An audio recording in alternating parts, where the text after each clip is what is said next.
Então, pessoal, a gente hoje vai conversar sobre Antônio Gramsci e a realidade brasileira, a interpretação do Brasil a partir, né, da contribuição teórica de Antônio Gramsci.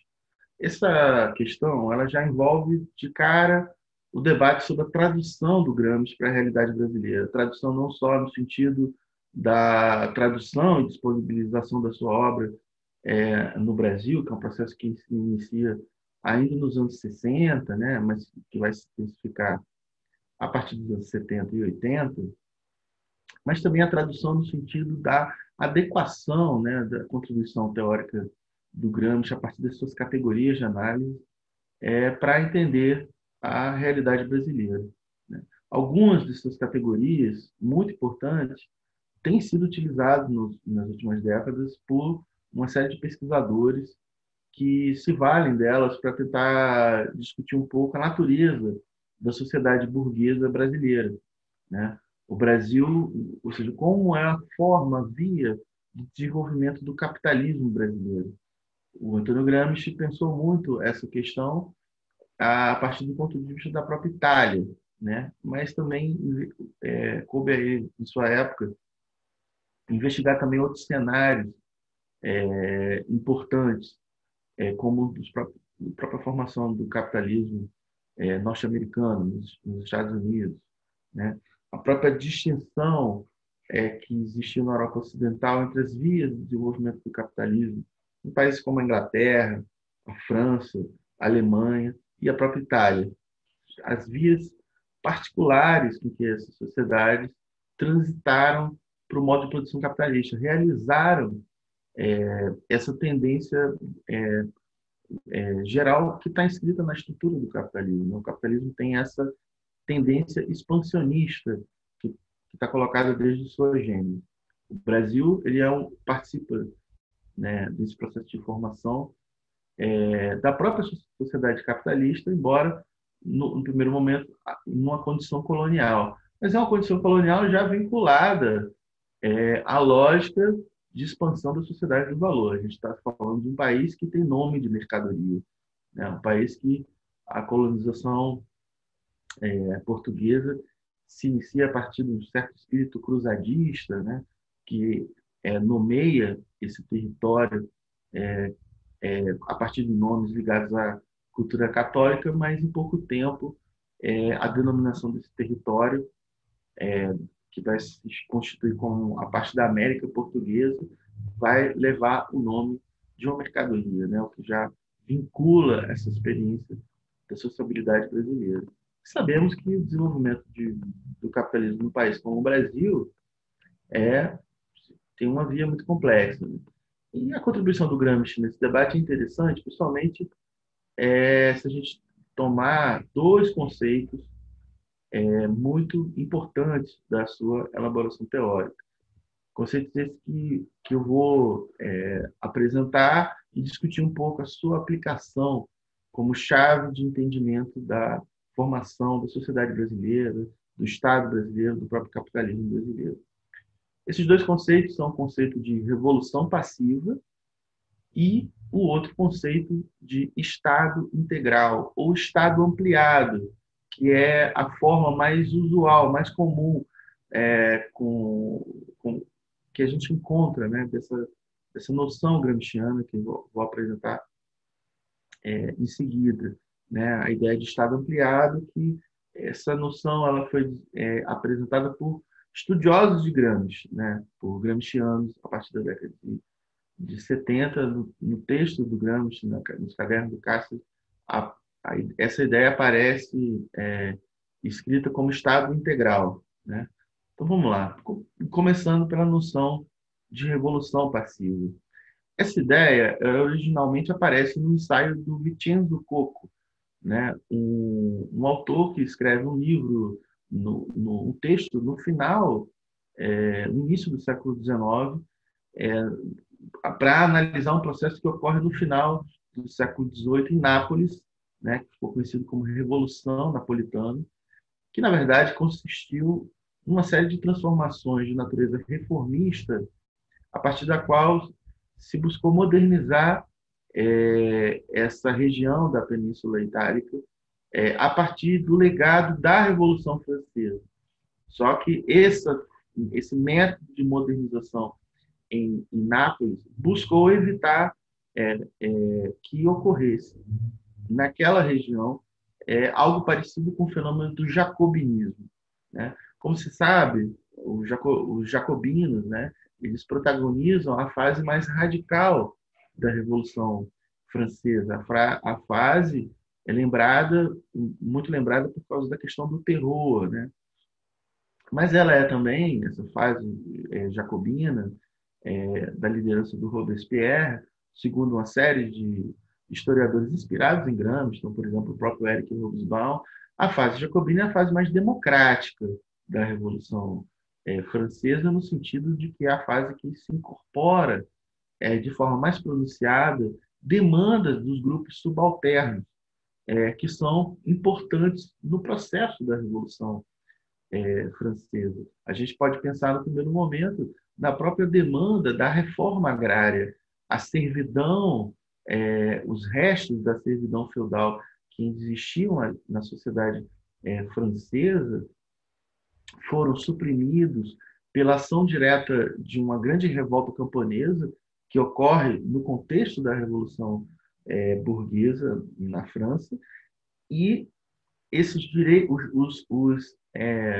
centenários direitos feudais são abolidos legalmente no contexto do encaminhamento da Assembleia Nacional Francesa, né? Então, você tem o protagonismo popular reverbera no processo político, são incorporados. O período Robespierre também é o período onde outras demandas de setores subalternos são incorporadas no aparelho de Estado, mas principalmente o que é mais importante é que o período jacobino é o período onde as tarefas históricas da Revolução Burguesa, ou seja, a criação dos quadros institucionais que permitirão, nas décadas seguintes, o desenvolvimento do capitalismo na França, foram encaminhadas por uma direção pequena burguesa, que era a direção jacobina, porque a grande burguesia francesa era incapaz de encaminhar essas tarefas da sua própria revolução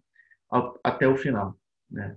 Pois bem, a noção de revolução passiva aparece no texto do Vincenzo Coco relacionada a esse movimento de modernização em Nápoles que vai buscar evitar e evita, né, a aparição de algo parecido com o jacobinismo. Então, é uma transformação pelo alto, é uma transformação que ocorre sem grandes abalos, né? Então, o contraste, né, a noção de revolução passiva vem em contraste com a noção de revolução ativa, cujo paradigma é da própria Revolução Francesa.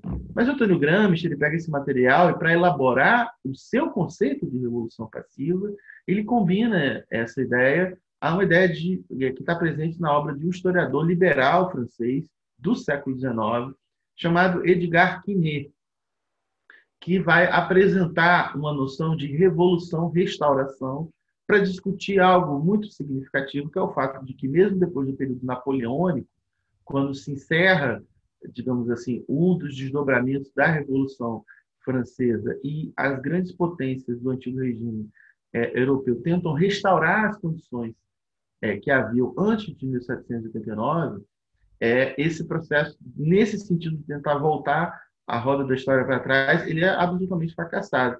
E continua a ocorrer, no âmbito da própria sociedade francesa, o desenvolvimento de estruturas ligadas à objetivação do capitalismo na própria França. Por isso que o Edgar Quinet vai chamar esse período de revolução-restauração. O Gramsci vai juntar essas noções de revolução passiva que está presente no Vincenzo Cuoco com essa noção de revolução restauração que está presente no Edgar Quinet, para pensar essas vias de desenvolvimento do capitalismo, de efetivação da revolução burguesa em cenários como, por exemplo, da própria Itália, cujo processo de unificação é feito sem encaminhamento de demandas oriundas dos grupos subalternos, né? Ou seja, o período do chamado ressurgimento italiano, que é justamente o período entre a derrota da Revolução de 1848 e a Constituição do Estado Nacional Italiano, por volta, concluído, né, por volta da década de 1870, né, ou seja, já em 1861 você já tem ali uma certa unificação que parte da iniciativa do Reino do Piemonte, né, que unifica a Península Itálica. Ela não encaminha questões importantes, como, por exemplo, uma reforma agrária, né? Ou seja, a estrutura agrária da Itália não é tocada, o que demonstra o caráter conservador desse processo de modernização que culmina na formação do Estado italiano, né? Que a gente tem que contrastar com o caso francês. Então, a gente tem o Gramsci se vale dessa noção de revolução pacífica para entender aquele processo de formação do Estado italiano, que é um processo que busca evitar a via onde os setores populares são protagonistas, né? Então, a gente tem o Giuseppe Mazzini, que foi uma importante liderança republicana do nacionalismo italiano, o seu projeto sendo derrotado lá com a derrota da Revolução de 1848, mas lembra o Gramsci que o Mazzini não apresentava na sua plataforma de defesa de uma via republicana de unificação da Itália, por exemplo, a reforma agrária. Ou seja, o próprio jacobinismo na Itália era um jacobinismo muito fraco, né? Um jacobinismo. Pois bem, o Gramsci, depois, a partir dessa noção de revolução passiva, ele vai se valer desse conceito para pensar os fenômenos políticos do seu tempo, né? As contradições que estão colocadas e que são os desafios do seu tempo. Entre eles, o próprio fascismo, né? Que é a realidade trágica que o Antônio Gramsci vive, né? Porque ele é um prisioneiro do fascismo, mas também pensar a formação do capitalismo estadunidense, principalmente a partir da dinâmica do chamado Fordismo. O Fordismo como forma de objetivação de um desenvolvimento adequado ao capitalismo monopolista, ou capital imperialista, né, como os autores mais contemporâneos discutem esse processo. Então, na Itália, o Gramsci percebe a ocorrência de uma revolução passiva a partir do fascismo, quando o fascismo encaminha a modernização do aparelho econômico italiano a partir da introdução justamente do Fordismo na península, superando o paradigma do laissez-faire, paradigma liberal, de condução dos negócios econômicos na Itália. Então, a Revolução Passiva, para o Gramsci, o fascismo está ligado à Revolução Passiva, então a gente já pode concluir a partir de agora que essa noção de Revolução Passiva no Gramsci é um conceito negativo, no sentido de que, ao contrário de alguns leitores muito apressados, tentam enfim, defender, a noção, o Gramsci não defende a Revolução Passiva como um programa, como uma ideia que ele queira aplicar para a defesa do projeto político ao qual ele dedicou a sua vida, que é o projeto da Revolução Socialista. A Revolução Passiva é uma revolução sem protagonismo popular, uma transformação pelo alto, né? E não é, de forma nenhuma, algo que é apresentado na obra de Gramsci como uma estratégia sua, né? Ele é um conceito crítico a partir do qual se observa como se comportaram as classes dominantes italianas, né? No processo de formação do seu Estado Nacional e depois da viabilização de um regime de exceção que foi o fascismo, né? Que teve esse aspecto de modernização econômica que ele discute a partir dessa chave da Revolução Passiva. Pois bem, alguns autores se valeram da noção de Revolução Passiva para entender a formação do Estado brasileiro e para entender uma série de processos muito importantes da formação do capitalismo brasileiro que podem ser compreendidos a partir dessa chave de leitura, a partir desse conceito, que é o conceito da Revolução Passiva. A própria formação do Estado Nacional Brasileiro ela está diretamente ligada a dos movimentos desencadeados pela própria Revolução Francesa.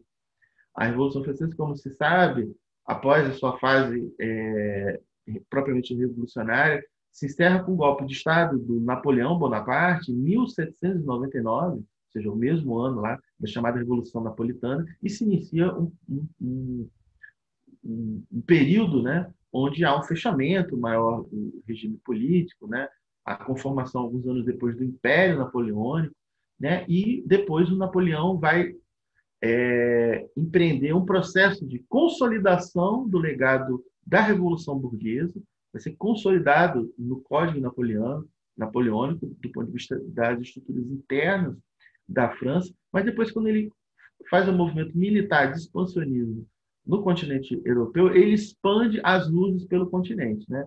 Tá aí a famosa passagem do Hegel, filósofo prussiano, em 1804, quando ele viu o próprio Napoleão entrar na sua cidade, de Viena, né? E ele escreveu na sua correspondência para um interlocutor, que era inclusive um padre prussiano também, onde ele fala: eu vi a razão andando a cavalo. A razão porque a expansão napoleônica naquele contexto significava um expansionismo de legados da própria Revolução Francesa. A gente sabe que a invasão napoleônica na Península Ibérica acaba provocando, no primeiro momento, a captura e prisão do rei da Espanha, né? E o que vai desencadear vai ser um elemento importante que vai impulsionar o processo de independência da América Espanhola e depois a própria fuga da família real portuguesa para o Brasil, o que muda já o status brasileiro. Né? O Brasil, esse território da América Portuguesa, deixa de ser uma colônia de Portugal e passa a ser a sede do Império Português. Né? A gente já pode ver, a partir daí, ou seja, essa transição para uma etapa importante, decisiva da formação do Estado brasileiro, feita de forma passiva, né? Já que é resultado da transmigração da família real, da corte portuguesa, da coroa portuguesa para o Brasil. E o próprio processo de independência, que é levado a cabo pelo herdeiro do trono português, né, que vai ser coroado como Dom Pedro I. Né? A própria Constituição excêntrica, em certo sentido, do Estado brasileiro como uma monarquia, contrastando com o que vai ser a tendência geral na América Espanhola, no sentido de conformação de repúblicas, né, que vão estar inspiradas bastante no modelo americano, né, no modelo dos Estados Unidos. No Brasil vai ter essa formação de um regime um pouco distinto, né, essa planta exótica, né, que é uma monarquia que já tenta se apresentar como uma monarquia constitucional, embora a gente saiba que a Constituição foi imposta pelo próprio rei em 1824. Então a gente percebe um antijacobinismo muito forte, mas também pelo fato de que, se a gente contrastar a situação da América Portuguesa com a América Espanhola, além da questão da monarquia, a formação do Estado Nacional brasileiro, ele manteve unido a América Portuguesa, manteve unida a América Portuguesa, enquanto houve uma fragmentação em mais de 30 repúblicas na América Espanhola. Essa unidade em torno da monarquia foi viabilizada pela manutenção da economia baseada no trabalho escravo, que era o grande interesse que unificava os grupos dominantes, as classes dominantes, os grandes interesses econômicos espalhados pelo território da América Portuguesa. Então, a monarquia viabilizou a manutenção de uma economia baseada em trabalho escravo que dependia do mercado externo, dependia da venda dos principais produtos agrícolas brasileiros feitos, né, produzidos com trabalho escravo para o mercado internacional. Havia também, entre essas classes dominantes escravocratas, o medo do haitianismo, ou seja, era o medo de que no Brasil pudesse se vivenciar uma situação de uma revolução anti-escravista como aquela ocorrida em São Domingos, que é uma espécie de jacobinismo na periferia do mundo, porque São Domingos era uma ilha no Caribe, colônia francesa, e as ideias revolucionárias chegam com muita força naquele território e vão inspirar as lideranças do movimento anti-escravista, que vai conformar aquilo que a gente conhece hoje como o nome de Haiti, né? O Toussaint Louverture era a grande liderança militar, né, do processo de independência e de abolição revolucionária da escravidão. É a única revolução anti-escravocrata vitoriosa da história, essa revolução no Haiti. Obviamente que ela apareceu para o conjunto das classes dominantes nos territórios onde vigia economias escravistas como um perigo, algo que podia ser imitado. Essa revolução no Haiti ela foi brilhantemente estudada por um historiador de Trinidad Tobago chamado C.R.L. James, né, que vai justamente dar nome ao seu livro sobre a Revolução Haitiana de Os Jacobinos Negros, né, vinculando justamente essa radicalidade presente na Revolução no Haiti com o jacobinismo. Então, esse medo do haitianismo era qualquer coisa de muito importante nas classes dominantes em todos os territórios onde se manteve vigente a escravidão. Sendo que o detalhe, aqui no caso brasileiro, como vai ser também o caso do sul dos Estados Unidos e de Cuba, né, são territórios onde a manutenção da economia escravista está bastante ligada ao circuito internacional do capitalismo industrial, a Revolução Industrial, cujo epicentro era a própria Inglaterra, né, país ao qual o Brasil passa a ter uma relação de dependência depois do processo de independência. Essa manutenção da escravidão nesses territórios do hemisfério da América, né, no sul dos Estados Unidos, no Brasil e em Cuba, contrastava com uma série de outros territórios das Américas, onde a escravidão acabou sendo abolida, entrou em declínio, né? E entrou em declínio também por causa da onda de revoltas de trabalhadores escravizados que vai marcar esse período histórico desde a Revolução no Haiti no final do século XIX, no início dela no final do século XIX até meados do século XIX, né? Você tem uma grande vaga de revoltas de trabalhadores escravizados. O Brasil, inclusive, participa disso. E é aí que se insere, por exemplo, a revolta dos malês, de 1835, ocorrida em Salvador.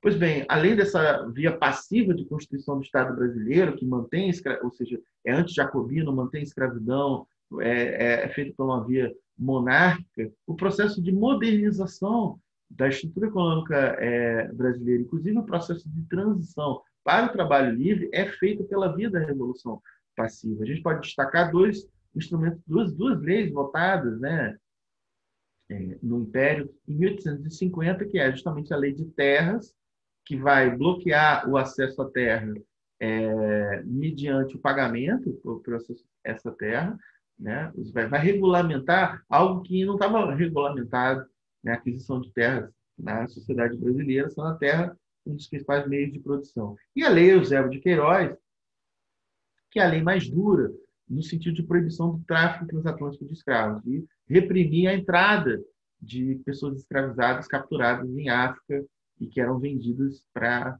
servir de mão de obra, não só no Brasil, mas em outros territórios que ainda praticavam escravidão. Na verdade, o tráfico transatlântico para o Brasil só encerra mesmo em 1856, né, o que existe na documentação aponta para isso, né?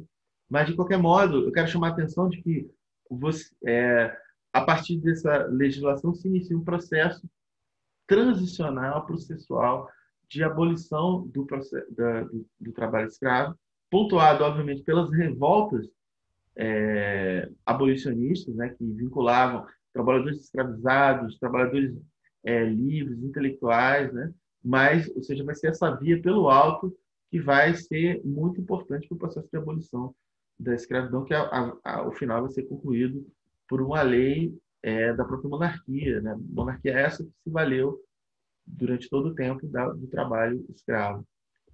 É importante comparar essa via da Lei de Terras de 1850 com o que acontece nos Estados Unidos nesse período, né? São duas vias diferentes de resolução da questão agrária. Os Estados Unidos vai ter o seu momento jacobino, propriamente dito, na Guerra Civil, quando a escravidão é abolida pela via militar. Mas, além disso, isso impacta nos territórios, nas Américas, onde ainda havia exploração do trabalho escravo, no caso do Brasil e em Cuba, né? Mas ele tem uma outra medida importante do Abraham Lincoln, né, que é o governo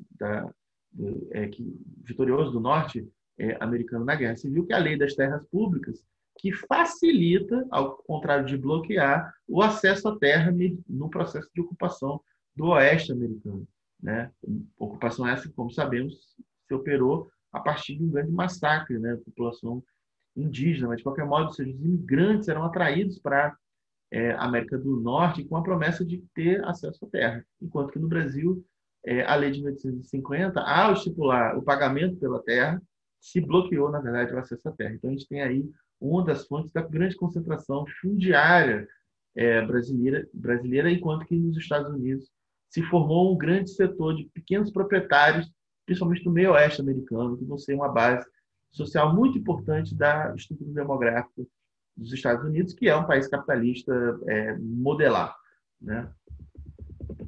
Mas a gente pode se valer dessa noção de revolução passiva para entender também outros processos-chave da formação da sociedade brasileira. A proclamação da República, que foi um golpe militar, né, que também se evitou a participação popular, que foi notado na época por um jornalista chamado Aristides Lobo, que vai escrever uma frase célebre que o povo assistiu a tudo bestializado, ou seja, o povo não participou daqueles acontecimentos. Então, é outro dado significativo da Revolução Passiva. Como aparece também no contexto da chamada Revolução de 30, né?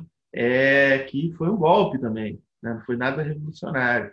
E não tem um protagonismo popular no processo da Revolução de 30, na verdade, é um arranjo entre as oligarquias que dominaram o Brasil na Primeira República. E é sintomático do que seja a Revolução Passiva uma frase do político mineiro, que era o governador de Minas Gerais na época, e que vai ser uma das lideranças dessa chamada Revolução de 30, a frase dele é: façamos a revolução antes que o povo a faça. Ou seja, que revolução é essa que é feita sem o povo, né? Ou seja, a gente está falando de revolução passiva. Porque, de fato, a gente sabe que 30, embora não tenha sido uma revolução, embora tenha sido um golpe que promoveu um rearranjo da dominação oligárquica brasileira, 30 é um marco no processo de inflexão das opções do Estado brasileiro no sentido de tornar o Brasil um país industrial, um país urbano industrial, ou seja, superar a face de uma sociedade que dependia muito da economia agrária, né? Então, 30 tem esse simbolismo. Então, tem um simbolismo ou seja, combina uma transição pelo alto, um acerto, uma rearrumação entre as classes dominantes e também um processo de modernização do aparelho econômico. Ou seja, essa dialética presente da Revolução Passiva fica muito evidente com o evento de 30 no Brasil, a chegada de Vargas ao poder, né? Que vai, enfim,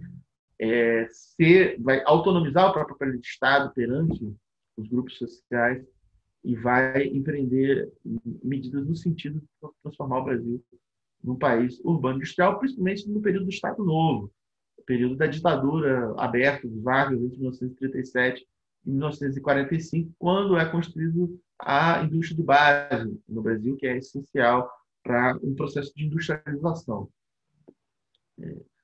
Então, 30, como esse processo pelo alto, ele também é bastante interpretado a partir dessa chave da revolução passiva. Então, a gente percebe que esse conceito, elaborado pelo Gramsci, que já foi aplicado no Brasil, para entender esse processo do Brasil, então, esse comentário que eu fiz, falando da pertinência de se utilizar essa noção para entender a independência do Brasil em 1822, ou o golpe da República, ou o golpe de 1930, e outros processos que a gente pode lembrar, o próprio sentido da ditadura militar, que também teve aspectos de modernização econômica, embora tenha sido um regime reacionário em vários sentidos, né?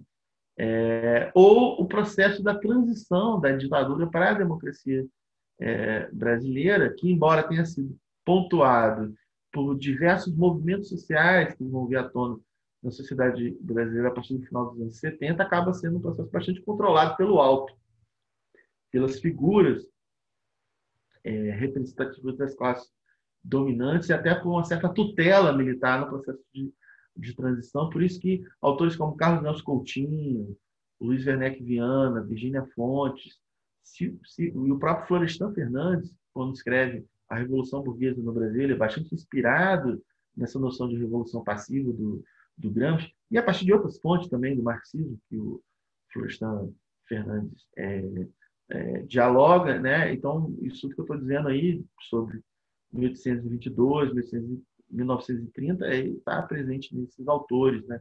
Que justamente fizeram essa tradução do Gramsci para entender a realidade brasileira. E desses autores e de outros também, né, é um outro conceito que é o que a gente vai falar agora, né, que é justamente o conceito de Estado integral ou Estado ampliado. Estado ampliado, como eu já tinha dito no início, é uma tradução talvez mais fácil de ser entendida, o que significa, né, por autores gramscianos, a partir de estudiosos do pensamento do Gramsci a partir dos anos 70, que estão analisando os cadernos do cárcere, que é um manancial a partir do qual tem uma grande discussão de conceitos políticos na obra do Gramsci, né?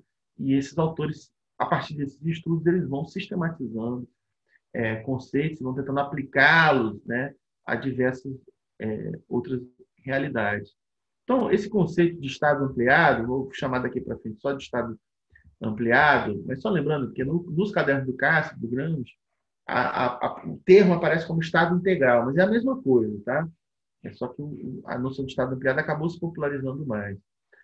Enfim, quando eu for discutir esse conceito, eu vou ter que apresentar outros que são muito importantes. Então, essa noção de Estado ampliado parte da constatação de que os países pioneiros do capitalismo, né, ou seja, os países que vão ser protagonistas, por exemplo, na Revolução Industrial, caso da Inglaterra, né, e depois os países da Europa Ocidental, os próprios Estados Unidos da América. Nesses países, o processo de dominação de classe ele não é operado simplesmente a partir do aparelho de Estado estrito sensu, ou seja, daquilo que a gente observa como parte da burocracia de Estado, parte formada, enfim, do Estado, que é formada a partir de critérios meritocráticos, né? Que é a sua burocracia civil e militar, e mesmo a parte do Estado que é operado através do sistema representativo, como é no caso dos sistemas liberais, né? Pois bem, o Antônio Gramsci, ele, a partir de um acúmulo de debates que havia, inclusive, no movimento comunista internacional, né? Ele parte do zero, ele foi, como já foi discutido, né? um dirigente comunista italiano, participou de reuniões da Internacional Comunista, dialogou com vários marxistas importantes russos daquela época, onde se discutia isso, essa particularidade do desenvolvimento do capitalismo na Europa Ocidental, em certo sentido também nos Estados Unidos da América, onde a dominação de classe não é operada só a partir do aparelho de Estado, mas também pela articulação entre o aparelho de Estado e estrito sensu, uma série de instituições, de aparelhos privados existentes na chamada sociedade civil. Sociedade civil, ou seja, aquela rede de associações, de formas associativas que estão presentes fora do aparelho de Estado, segundo essa análise do Gramsci, elas são funcionais do processo de dominação, né? E ele pensa isso justamente contrastando o que era o Estado e a relação que o Estado estabelece com a sociedade civil entendendo nesse sentido, né? Do conjunto de aparelhos privados que são externos do ponto de vista formal do Estado, mas que se articulam, né? Ou seja, o Estado ampliado, né, é justamente pensado a partir dessa soma, né, entre o Estado estrito sensu e essa sociedade civil. E ele pensa isso contrastando com o que era a estrutura social de relação entre Estado e sociedade, por exemplo, na Rússia, onde a avaliação dele era que o Estado era preponderante, porque a Rússia, e ele está pensando na Rússia czarista, a Rússia pré-revolucionária. Aquela Rússia czarista, ela tinha um Estado preponderante e uma sociedade civil pouco desenvolvida. justamente porque o caso da Rússia é um caso de um país que não tinha cumprido as tarefas da sua própria revolução burguesa e que tinha mantido uma estrutura de antigo regime até a Revolução Russa, né? Ou seja, é a revolução socialista que vai finalmente demolir aquele Estado czarista e dar origem a outra forma estatal. E o que ocorre é que, ao contrário da expectativa dos comunistas, com a Revolução Russa, a Revolução não triunfa em outros territórios fora da própria Rússia. A Revolução fica isolada na Rússia. É preciso entender por que a Revolução se isolou na Rússia, e uma das hipóteses é essa que é desenvolvida no âmbito das reflexões dos comunistas, no âmbito da Internacional Comunista, e da qual o Gramsci vai traduzir a partir dessa noção de Estado ampliado. Então, portanto, no Ocidente, a relação entre Estado, estrito sensu, e sociedade civil era mais equilibrada, né? E, do mesmo modo, a dominação burguesa ela é feita de onde se equilibra coerção e consenso. Pensando que a coerção tem sua sede principal, mas não só, no aparelho de Estado, estrito sensu, e a conformação do consenso, a conformação do convencimento, tem uma sede importante na sociedade civil, naqueles aparelhos privados localizados fora do próprio Estado. Eu estou falando que é a sede principal da coerção e do consenso Estado e sociedade civil, porque na história concreta a gente observa também a existência de aparelhos coercitivos localizados na sociedade civil. Do mesmo modo que a gente observa também importantes estratégias de convencimento da dominação, que são iniciativas do Estado, estrito sensu. Ou seja, o próprio processo eleitoral nos estados onde existe um regime democrático, eles são estratégias de construção de consenso, porque, no final das contas, você vai ser convencido da ideia de que quem te governa é resultado de uma escolha da maioria, né? Isso é uma estratégia de convencimento, isso parte de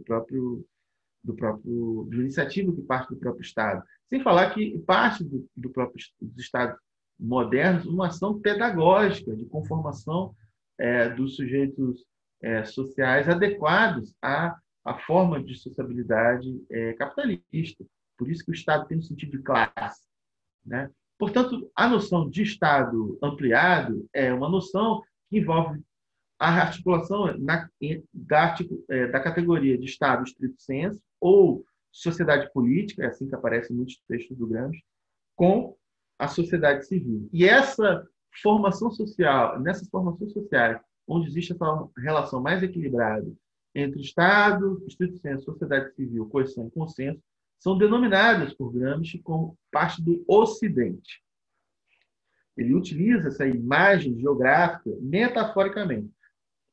É importante ter isso em mente. É claro que ele está se utilizando metaforicamente a noção de Ocidente, também porque isso está enraizado no chamado Ocidente, né? Ou seja, a Europa Ocidental, os Estados Unidos da América, o Atlântico Norte, são países que passaram o processo de modernização burguesa, são o centro do sistema capitalista internacional, onde observa isso, em contraste com regiões onde a sociedade civil é pouco articulada, é fraca, ou, como diria o Gramsci, primitiva e gelatinosa, né? Esse seria o caso também do mundo da periferia do capitalismo, né?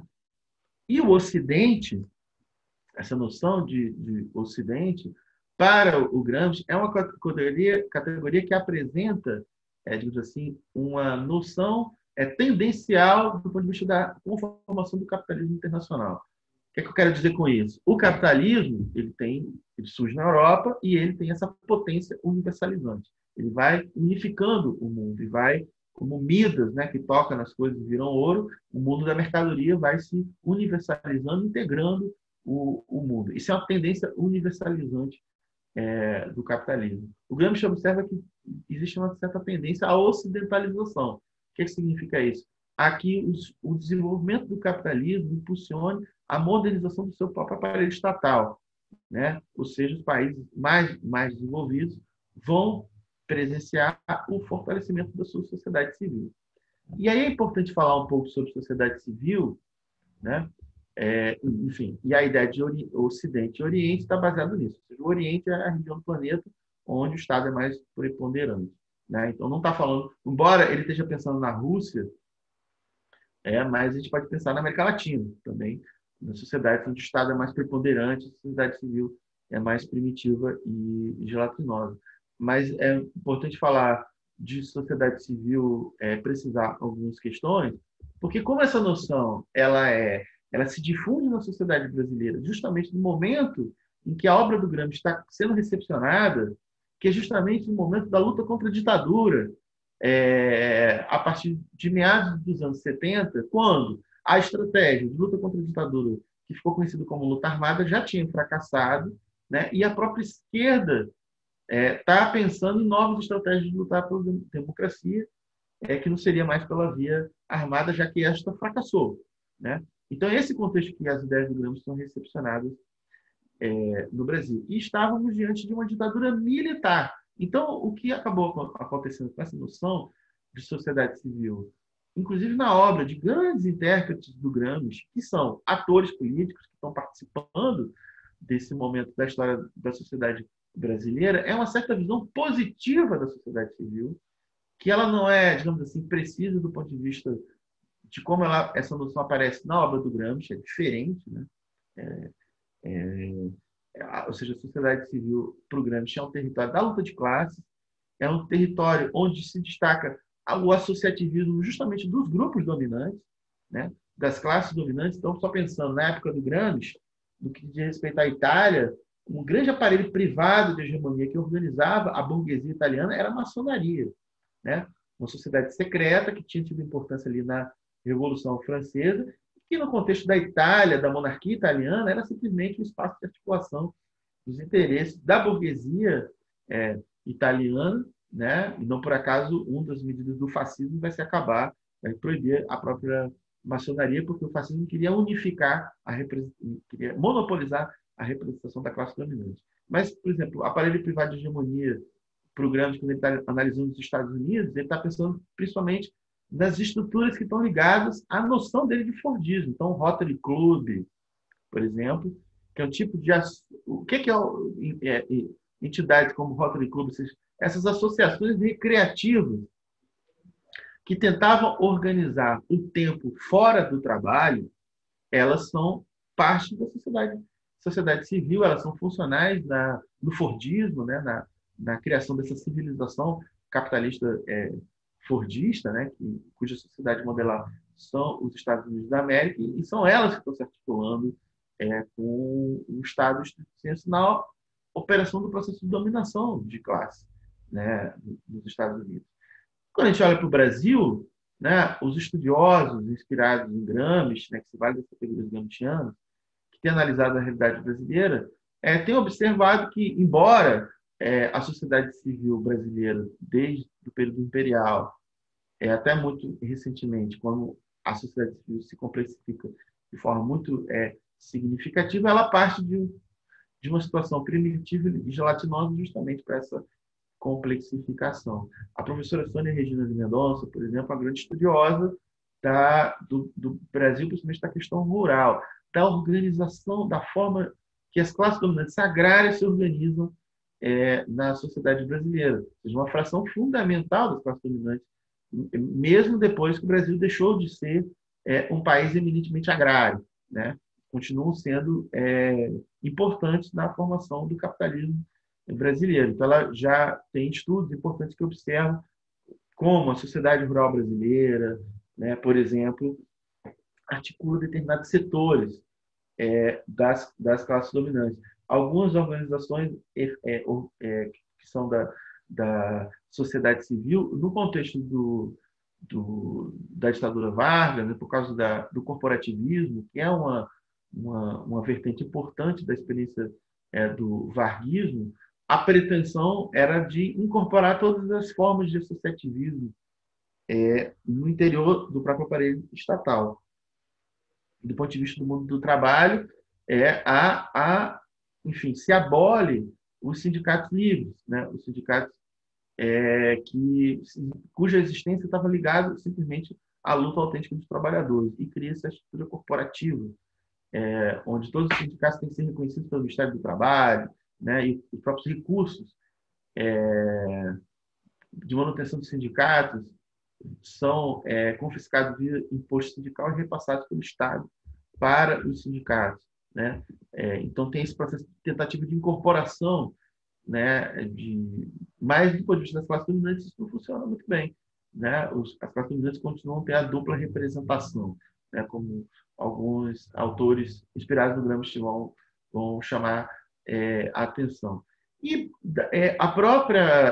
o processo históricos fundamentais da sociedade brasileira nos últimos 50 anos demonstram a importância que aparelhos privados de hegemonia têm em eventos-chave, né? Por exemplo, o golpe de 64. Um autor inspirado em Gramsci, muito importante, que estudou o golpe de 64, foi o René Dreyfus, um cientista político uruguaio que viveu a maior parte da sua vida no Brasil, tem uma tese de doutorado sobre o golpe de 64, e ele vai justamente estudar um aparelho privado de hegemonia que vai ter uma posição central, não só no golpe, como na estruturação do regime ditatorial militar, que é o Instituto de Pesquisa de Estudos Sociais, uma entidade da sociedade civil organizada a partir da iniciativa de elites empresariais e militares, né? Jornalistas, ou seja, profissionais liberais, vão organizar esse APH, né, assim, que é o apelido que os gramscianos mais chamam de aparelhos privados de hegemonia, vai ser um dos principais centros conspiratórios, porque vai estar muito articulado com a Escola Superior de Guerra e com os elementos decisivos da operação do golpe de 64 e, principalmente, muito mais importante, a partir dessa instituição da sociedade civil, vão ser formulados uma série de projetos e de iniciativas de reforma que vão ser implantadas pela própria ditadura militar. Mas, de qualquer modo, com a crise da ditadura, a transição para o regime de 1988, ou seja, a própria transição à democracia, que, como a gente viu, a gente pode entender pela chave da Revolução Passiva, não obstante, tenham se proliferado, naquele contexto, muitas formas associativistas, né? Então, do ponto de vista das classes dominantes, como do ponto de vista das classes subalternas, né? A década de 80 vai ser marcada pela formação de partidos ligados ao mundo das classes subalternas, né? Como é o caso do Partido dos Trabalhadores, mas movimentos sociais das classes subalternas, um movimento sindical muito combativo, chamado Novo Sindicalismo, ou as oposições sindicais, que são muito combativos também, movimentos sem terra, né? São entidades constitutivas da organização das classes subalternas que surgem no âmbito da sociedade civil. Mas a gente tem também, do ponto de vista das classes dominantes, uma série de articulações que são articulações decisivas no processo constituinte, que vão estar presentes no processo constituinte. Então, por exemplo, a gente pode chamar atenção para algumas formas de organização doutrinária que vão surgir ou seja, formas de organização de associativismo das classes dominantes com aspecto mais de difusão ideológica de determinados valores no contexto de emergência de virada do mundo, a partir do centro do capitalismo, para o chamado neoliberalismo. Então, 1983 e 84 no Brasil são formados o Instituto Liberal, no Rio de Janeiro, e em 83 e 81, 84, o Instituto de Estudos Empresariais, em Porto Alegre, que vão ser dois think tanks, ou seja, aparelhos privados de hegemonia com um aspecto de Estado maior ideológico da difusão de valores neoliberais na sociedade brasileira. Isso convivendo ao lado de outras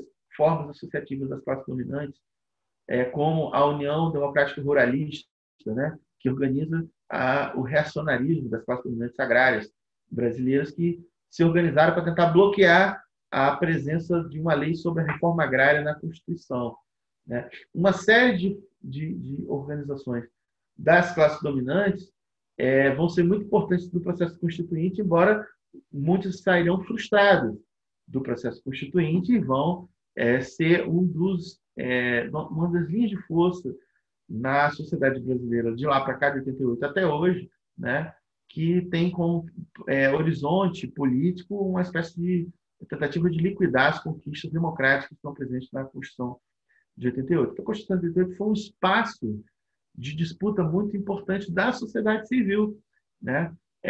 E aí, sociedade civil, entendido como um espaço da articulação da luta de classe, é muito mais interessante do que a gente achar que a sociedade civil é um espaço da bondade, né, que se opõe a um Estado malvadão, né, que seria, digamos assim, uma chave de vulgarização liberal enfim, desses conceitos, que também, né, estão presentes no próprio pensamento liberal. Estou chamando a atenção que, para o pensamento gramsciano, esses conceitos têm um outro desenho. Como é essa complexificação da sociedade civil de lá para cá, o que ocorre é que a maior parte dos intérpretes do Gramsci entendem que o Brasil passou, pelo período republicano até hoje, por um processo de ocidentalização. Ou seja, ele foi se ocidentalizando, a sociedade civil foi se complexificando. A via de operação dessa ocidentalização preferencial tem sido a via da Revolução Passiva, como opção das classes dominantes, que é justamente a opção de evitar o protagonismo dos grupos subalternos. O que, de modo nenhum, pode significar a ideia de que o Brasil não existiu luta dos grupos subalternos. Ou seja, a luta de classes no Brasil nunca tirou férias, sempre está aí, presente, latente. A questão é a capacidade dos grupos subalternos de imprimir o seu sentido no processo histórico decisivo. Isso é que sempre foi bloqueado por aquilo que o Florestan Fernandes chamou de tendência autocrática da burguesia brasileira, né? Ou seja, essa tendência de governar sozinha, né? Então, sempre tentando evitar o protagonismo dos grupos subalternos. Então, a ideia, né, da nossa conversa hoje foi justamente discutir a pertinência desses conceitos gramscianos, que são conceitos que se desdobram em outros, né? Porque o conceito de revolução passiva ele precisa de um par dialético com a noção de revolução ativa. Então, para explicar ele, eu tenho que falar da França, tenho que falar da Itália, depois para pensar o caso brasileiro e ver o que, se adequa melhor, comparar com os Estados Unidos, como a gente fez aqui. A própria noção de Estado ampliado é uma noção que articula conceitos como de sociedade civil, conceitos como de Ocidente e Oriente, né? Esses pares dialéticos que estão presentes na elaboração do Gramsci são muito importantes para a gente entender os seus conceitos e a possibilidade de aplicá-los a entender a estrutura social brasileira de modo a entender o sentido que essa estrutura social possui, né? Ao mesmo tempo, o que só chama atenção de que, por exemplo, a noção de revolução passiva ela tem essa serventia, principalmente porque a gente está fazendo um olhar retrospectivo sobre a formação do capitalismo brasileiro. É claro que ele não pode ser lido como um prognóstico que seria uma visão, digamos assim, pessimista, ou seja, o Brasil tem sido a terra da revolução passiva, mas se a gente disser que isso é uma maldição, né, a gente basicamente está dizendo que o Brasil nunca vai se encontrar com a democracia ou com alguma experiência onde as classes subalternas possam ser protagonistas, uma revolução social. E a gente não pode afirmar nada sobre o futuro nesse sentido. A gente tem vários exemplos históricos de sociedade que durante séculos tiveram estruturas sociais conservadoras e que passaram por crises revolucionárias muito significativas.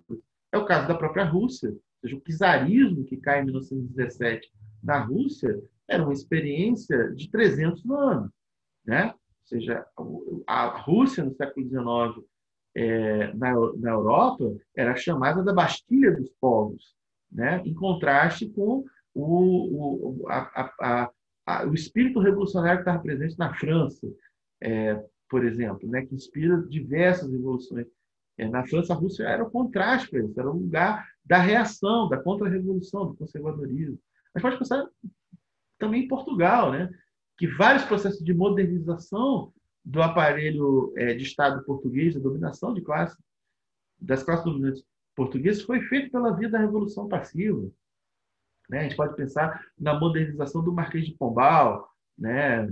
E mesmo a forma como Portugal encaminha, ou seja, um encaminhamento da independência do Brasil. É uma articulação entre classes dominantes metropolitanas e residente. E, não obstante, Portugal, no século XX, vai viver uma ditadura brutal, que é a ditadura do Salazar, o salazarismo, né? Que a historiografia discute até hoje se foi ou não uma experiência fascista, mas, de qualquer modo, foi uma ditadura, uma das mais longas ditaduras da Europa, né? E acaba essa ditadura com uma revolução social incrível, que ocorre a partir do dia 25 de abril de 1974, em Portugal, né? Um evento que leva ao centro da luta política pela democracia portuguesa as classes trabalhadoras, né, portuguesas, que colocam no seu horizonte de expectativas, em Portugal, um país europeu, da periferia da Europa, em meados dos anos 70, a perspectiva do socialismo. Né? A própria noção de socialismo vai ser popular no contexto da evolução dos escravos. Né? E em 75, que é o ano mais quente da Revolução Portuguesa, a gente vai observar alguns fenômenos, né, um pouco familiares para a gente, como o fato de que as classes dominantes portuguesas, com medo da Revolução Socialista em Portugal, fogem do país, muitos para o Rio de Janeiro, deixando para trás, enfim, inclusive as suas próprias propriedades. Né? Esse é o período que ocorre a reforma agrária. Em Portugal, percebeu uma sociedade que tinha passado por séculos de uma estrutura social conservadora, onde as transições, os processos de modernização eram muito lentos, né, e muito pactuados entre as elites arcaicas, né, e mesmo assim, em 74, vai vivenciar uma situação, vai se encontrar com a Revolução, né, vai se encontrar com uma via completamente diferente da Revolução Passiva, e aí sim uma Revolução ativa. Aí pode-se discutir que depois o fim da própria Revolução dos Escravos, né, e a normalização do regime político democrático português pode ser entendido também na chave de uma revolução passiva, mas o evento da Revolução dos Escravos, o processo da Revolução dos Escravos é um exemplo de revolução ativa, sem dúvida nenhuma. Só para dar um exemplo, né, de que essas categorias de análise elas têm essa função interpretativa, que a gente pode olhar o desenvolvimento de determinadas sociedades de forma retrospectiva, mas ela não deve servir como uma categoria enfim, que defenda uma ideia quase que de que determinadas sociedades têm uma maldição, uma longa maldição e uma opção inexorável pelo conservadorismo. Isso não é, em hipótese nenhuma, uma leitura que faça jus, né, ao legado conceitual e político do Antônio Gramsci, que é um autor fundamental para entender, como eu tentei demonstrar nessa conversa de hoje, para entender o Brasil, para entender o que é o capitalismo brasileiro, que formação social brasileira é essa, quais são as suas características, que ocidente periférico é esse do Brasil. É isso. Muito obrigado e até a próxima.